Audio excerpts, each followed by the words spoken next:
कि इस वक्त एक्शन दिखाई दे रहा है। और टाटा केमिकल्स पर एक बार बात कर लेते हैं।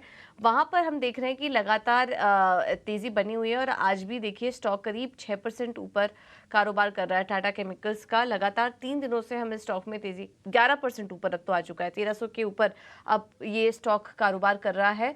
तो और पिछले 3 दिनों से हम स्टॉक में लगातार एक तेजी देख रहे हैं। यहाँ पर आदित्य आपसे समझना चाहेंगे, टाटा केमिकल्स काफी शानदार, माफ कीजिएगा विनय, आपसे समझना चाहेंगे टाटा केमिकल्स में लगातार एक तेजी बनी हुई है।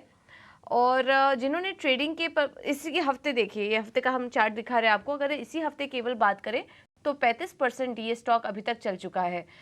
क्या करें यहाँ पर, जिन्होंने निचले स्तरों पर एंट्री की हो अभी मुनाफा लेकर निकल जाना चाहिए या और तेजी के लिए बने रहें स्टॉक में, और फ्रेश एंट्री की सलाह देंगे टाटा केमिकल्स में?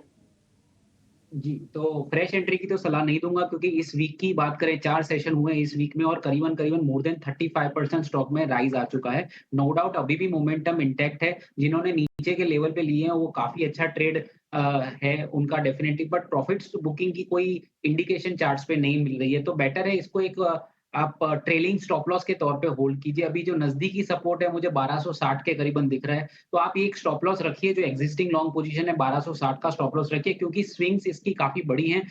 तो स्टॉप लॉस जो नज़दीक का भी होगा वो थोड़ा दूर ही लगेगा। तो 1260 अभी स्टॉप लॉस बैठ रहा है। जब तक ये लेवल इंटैक्ट है तब तक लॉन्ग पोजीशन होल्ड कीजिए। जैसे-जैसे स्टॉक ऊपर जाता है वैसे-वैसे आप स्टॉप लॉस को ऊपर लेते जाइए। वो ही बेटर वे है क्योंकि अभी भी मार्केट स्टॉक्स में ऐसे दिख रहा है कि मोमेंटम अच्छा खासा है, वॉल्यूम है और पूरे ग्रुप में एक अच्छी बाइंग चल रही है और केमिकल सेक्टर भी थोड़ा बहुत रिवर्सल हो रहा हो ऐसा दिख रहा है। तो Tata group as well as chemical sector का ट्रिगर इसको और भी अप में लेके जा सकता है। हालाँकि फ्रेश लॉन्ग करने की सलाह नहीं दे रहा हूँ, हर लेवल पे कोई भी स्टॉक रिकमेंडेड नहीं होता है। लेकिन after a 35% 37% rise in this 4 sessions, अभी जो लॉन्ग हैं आपके पास वो 1260 के स्टॉप लॉस से होल्ड कीजिए और keep keep it on a trailing basis. जैसे-जैसे बढ़े तो स्टॉप लॉस भी ऊपर लेते जाइए। ठीक है, तो ये नज़रिया टाटा केमिकल्स पर आता हुआ। इंडियन होटल्स में अगर किसी को एंट्री लेनी हो तो क्या ले सकते हैं, क्योंकि ये स्टॉक भी काफ़ी चला, अपने लाइफ टाइम हाई लेवल्स भी स्टॉक में देखने को मिले हैं। मौजूदा स्तर पर क्या फ्रेश एंट्री लेनी चाहिए स्टॉक में? में इसमें अच्छी स्ट्रेंथ दिखाई दे रही है। हालाँकि ये एक टाटा ग्रुप का ही स्टॉक है और उसी की वजह से जिस तरह के टाटा ग्रुप के स्टॉक्स में मूवमेंट आई है, इसी वजह से इंडियन होटल की मूवमेंट मुझे लग रहा है कि आई है।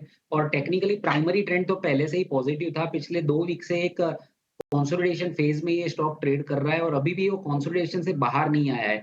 मुझे लगता है एक ये कंसोलिडेशन में जो लोअर टॉप्स बन रहे हैं, उसकी जो ट्रेंड लाइन बनाते हैं, वो रेजिस्टेंस 593 से 594 के करीबन दिख रहा है। जैसे ही ये स्टॉक्स 594 क्रॉस करता है, तो इसमें एक काफ़ी मोमेंटम बाइंग आ सकती है, जो स्टॉक को काफ़ी ऊपर के लेवल्स पे ले जा सकती है, जो अल्टीमेटली अनचार्टेड टेरिटरी मतलब ब्लू स्काई टेरिटरी में लेके जाएगा। तो प्राइमरी ट्रेंड पॉजिटिव है, पिछले 2 वीक से कंसोलिडेट हो रहा है। जैसे ही ये 594 के ऊपर निकलता है, तो इसमें एक अच्छा ब्रेकआउट कहलाएगा, जिस केस में वहाँ से 5 से 7% की फर्दर अपसाइड हम शॉर्ट टर्म में देख सकते हैं। जहाँ तक सपोर्ट की बात है, मुझे लग रहा है 575 का जो आज का लो है, वो एक क्रूशियल सपोर्ट बन जाता है। तो उस स्टॉप लॉस से आप अगर एक्जिस्टिंग लॉन्ग पोजीशंस को होल्ड कर सकते हैं और नया ट्रेड लेने के लिए मुझे लगता है 594 क्रॉस करने की वेट कीजिए। जैसे ही वो क्रॉस होता है तो आप 4 टू 5% का एटलीस्ट गेन वहाँ से देख सकते हैं। तो आपका स्टॉप लॉस जो रहेगा 575 का।